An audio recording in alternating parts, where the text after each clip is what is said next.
राधे राधे दोस्तों। जय जगन्नाथ महाप्रभु जी। आज मैं आपको भक्त सदन कसाई की कथा सुनाऊंगी। तो शुरू करते हैं। श्री जगन्नाथ महाप्रभु के भक्त श्री सदन कसाई कसाई कुल में जन्मे थे। सदन जी, उनका दिन भर एक ही काम था, मांस बेचना, मांस तोलना। दिन भर यही काम करते थे सदन कसाई। सदन कसाई जगन्नाथ महाप्रभु के बहुत ही बड़े भक्त थे, जिनकी कथा बहुत प्रचलित है। एक बार की बात है, वह र- वह रास्ते से जा रहे थे। उन्हें एक गोल पत्थर मिला। सदन कसाई जी ने सोचा, ये तो भार तोलने के काम आएगा। वह उस पत्थर को मांस तोलने के लिए अपनी दुकान पर ले आए और फिर उसी से मांस तोलने लगे। लेकिन उन्हें ये नहीं पता था, वह गोल पत्थर शालिग्राम भगवान है। वह कीर्तन करते हुए मांस तौलते, उनकी आंखों से अश्रुपात होता रहता। वो उस पत्थर से मांस को तौला करते थे और साथ में भजन भी गाते थे, और भाव विभोर होकर उनकी आंखों से अश्रु भी बहा करता था। और यह दिनचर्या सदन कसाई की रोज की थी। वह भक्ति में लीन थे। वह प्रभु का गुणगान करते रहते थे और अपना कार्य भी करते थे। एक बार एक महात्मा मुंह पर कपड़ा रखकर वहाँ से निकलते जा रहे थे। उन्होंने देखा, ये तो शालिग्राम जी हैं। वह तभी बोलते हैं, अरे तुम ये क्या कर रहे हो? बहुत बड़ा पाप है। ये तो साक्षात शालिग्राम जी हैं। जब वो महात्मा उन्हें बताता है कि ये क्या है जिससे ये मांस को तोल रहा है, तो वो आश्चर्यचकित होते हैं और उसे बोलते हैं कि ये तो साक्षात शालिग्राम जी हैं। सदन जी ने कहा, महाराज महाराज मुझसे गलती हो गई, मुझे तो पहचान ही नहीं है। महात्मा ने कहा, लाओ लाओ, इन्हें मुझे दो। शालिग्राम ले लिए जाकर महात्मा ने शुद्ध नदी के जल से स्नान कार्य, पंचामृत से स्नान कराया। उन महात्मा जी ने सदन जी से उस शालिग्राम को लेकर गंगा जी में स्नान कराया, इत्र लगाया, चंदन लगाया, चांदी के सिंहासन पर बैठा दिया और माला पहना दी। ठाकुर जी का कीर्तन किया, खीर बनाकर भोग लगाया। भगवान शालिग्राम के सामने खूब रोए महात्मा और बोले, नाथ आप भी कहाँ एक कसाई के यहाँ बैठे थे, अब आप यहीं प्रेम से विराजो। ठाकुर जी विराज गए। जब उस महात्मा ने उनसे शालिग्राम को लिया तो उन्होंने उसे बहुत अच्छे तरीके से स्नान करवाया, उनका अभिषेक किया और उनको बहुत अच्छे से सिंहासन पर विराजा और नित्य उनकी पूजा करने लगे। और ठाकुर जी से कहते हैं कि आप ऐसे व्यक्ति के पास क्यों थे जो कि मांस बेचता है, उसे तो आपका मोल ही नहीं है। वह नित्य यह काम करता है और आपको बगल वाले तराजू में रखता है। रात्रि को महात्मा के सपने में ठाकुर जी आए और बोले कि सुनो, सुबह होते ही हमको सदन कसाई के पास छोड़ाओ। महात्मा बोले, महाप्रभु वह मांस बेचता है, वह आपको भार की तरह उपयोग करता है। एक पलड़े में मांस रखता है, दूसरे में आपको।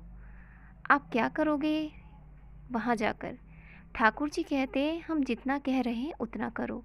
बस महात्मा बोले, नाथ ये तो वेद विरुद्ध, शास्त्र विरुद्ध हो जाएगा, मैं आपको कैसे वहाँ छोड़कर आ सकता हूँ। जब ठाकुर जी ने ये बात महात्मा को कही तो महात्मा को बहुत अजीब लगा, क्योंकि सदन कसाई मांस का कार्य करता था और ऐसे स्थान पर ठाकुर जी को विराजना अनुचित था। इसीलिए वह ठाकुर जी से कई बार कहता है कि ठाकुर जी, आप उसके पास न जाएं। परंतु ठाकुर जी भाव के भूखे होते हैं। उन्होंने कहा, तुम जहाँ से मुझे लाए हो, मुझे वापस वहीं पर छोड़कर आ जाओ। महात्मा नहीं चाहता था कि वह ठाकुर जी को वापस सदन कसाई के पास छोड़कर आए, मगर क्या करता, यह ठाकुर जी का आदेश था। और भला ठाकुर जी का आदेश कोई टाल सकता है? फिर वह बोलता है कि प्रभु, आपको वहाँ क्या सुख मिल रहा है?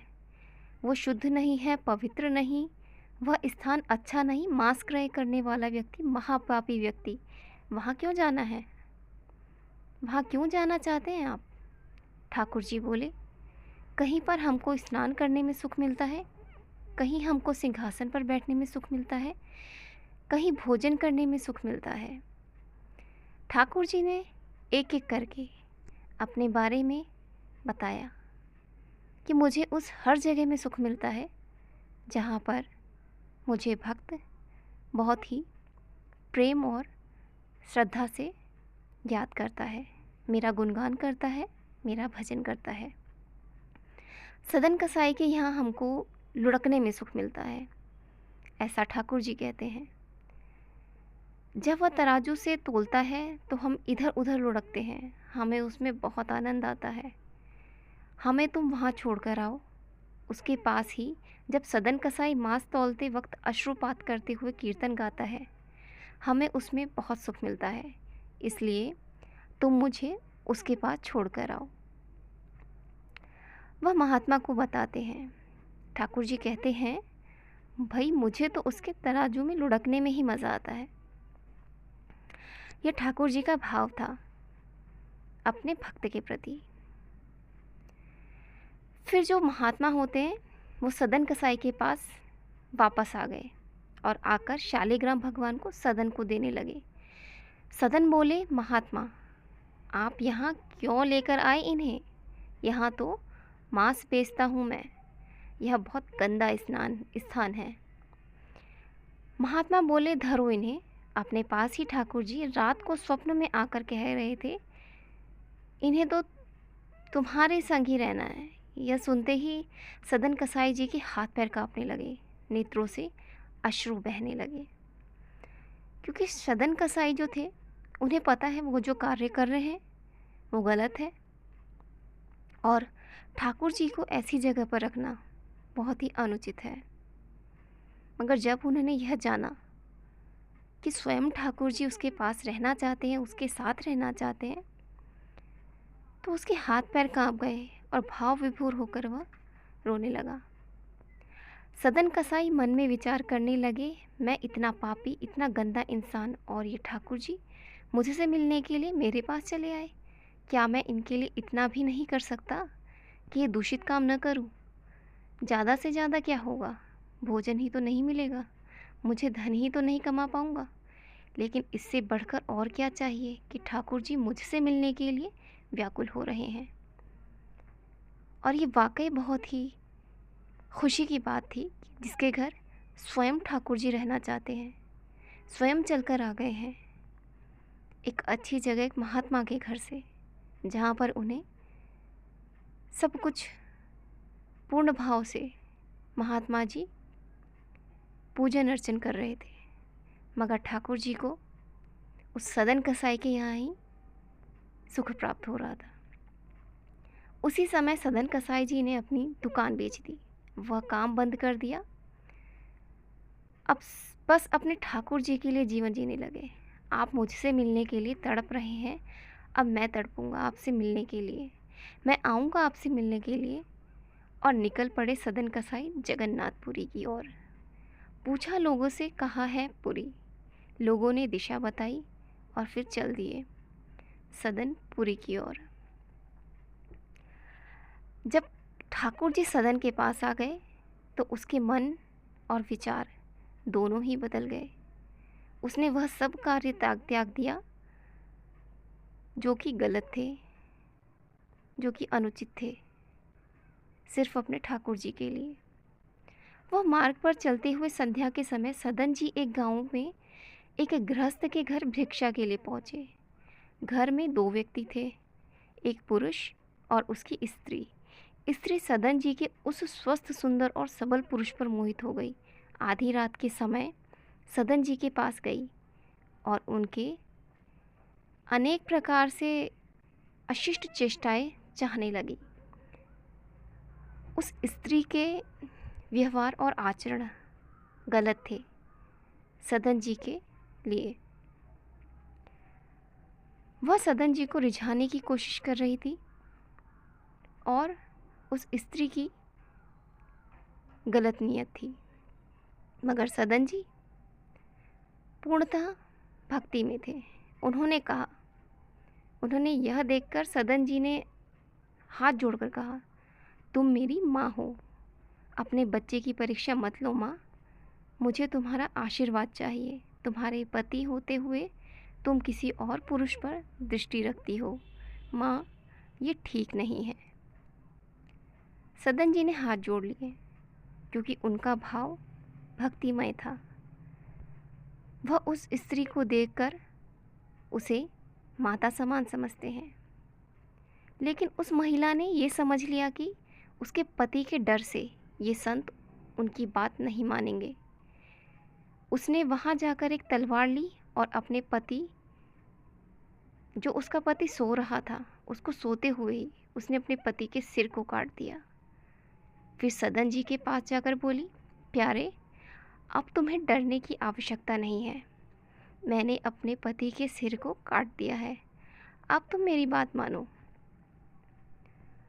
उस स्त्री का मन और विचार इतने बुरे थे कि उसने यह दुष्ट कृत्य किया।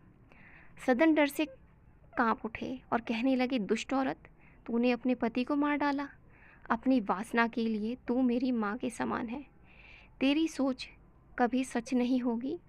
वह जब और महिला को लगा अब मेरी बात ये नहीं मानेगा, तो वह द्वार पर जाकर छाती पीटने लगी और रोने लगी। वह औरत बहुत दुष्ट थी और जब उसे लगा कि सदन जी उसकी बातों में नहीं आने वाले, तो उन्होंने उसके खिलाफ ही षड्यंत्र रचा। अपने पति को स्वयं मारकर स्वयं ही विलाप करने लगी और ज़ोर ज़ोर से चिल्लाने लगी ताकि वहाँ के आसपास के लोग इकट्ठा हो जाएं। और उस दुष्ट औरत ने कोशिश करी कि ये सारा जो भी अपराध है ये सब सदन जी पर डाल दिया जाए, जिससे वह बच जाए और उसके ऊपर किसी भी प्रकार का कोई दोष न लगे कि उसने अपने पति की हत्या की है। उसी वक्त लोग उसका रोना सुनकर एकत्र हो गए।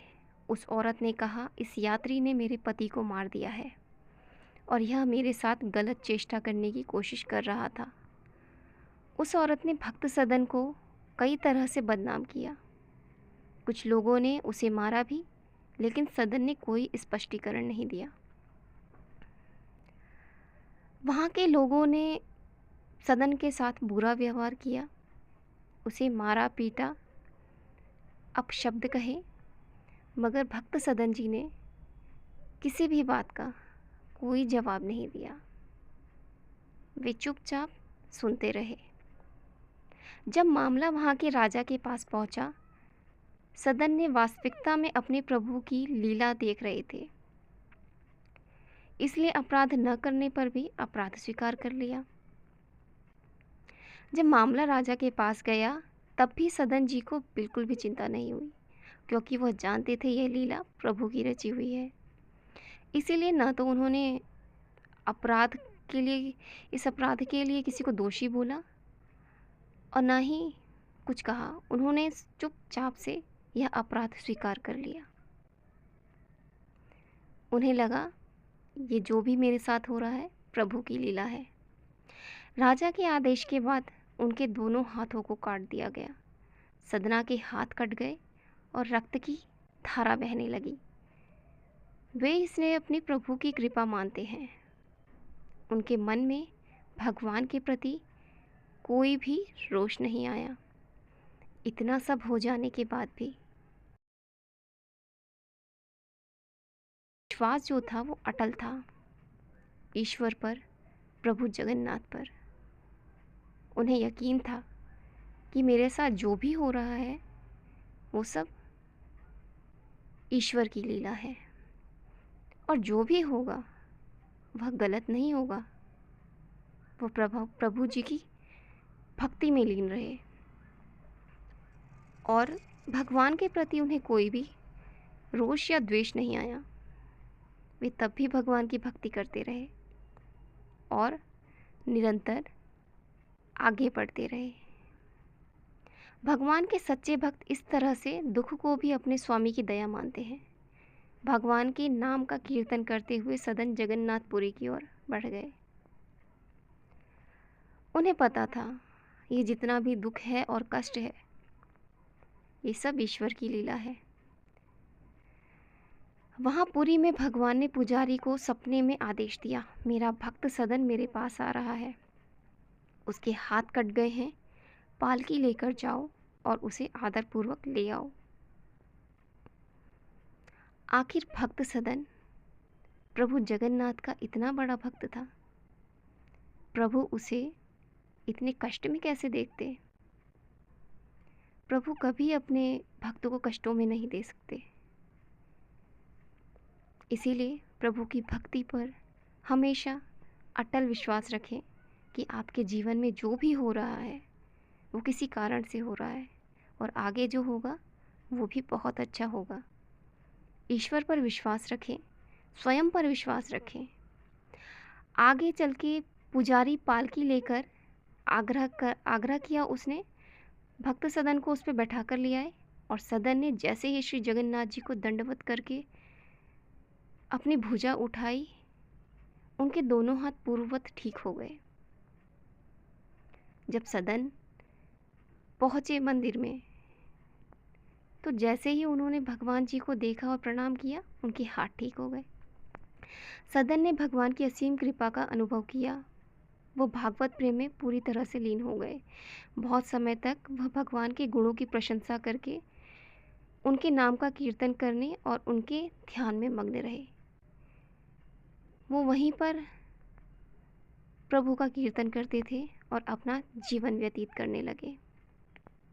ईश्वर का गुणगान करते, कीर्तन करते और ध्यान मग्न रहते। फिर उन्होंने पुरुषोत्तम क्षेत्र में निवास किया और अंत में श्रीनाथ जी के चरणों में अपने शरीर को त्याग दिया और वे परम धाम को पहुंच गए। जो ईश्वर के प्रिय होते हैं उसे प्रभु जगन्नाथ अपने चरणों में शरण देते हैं।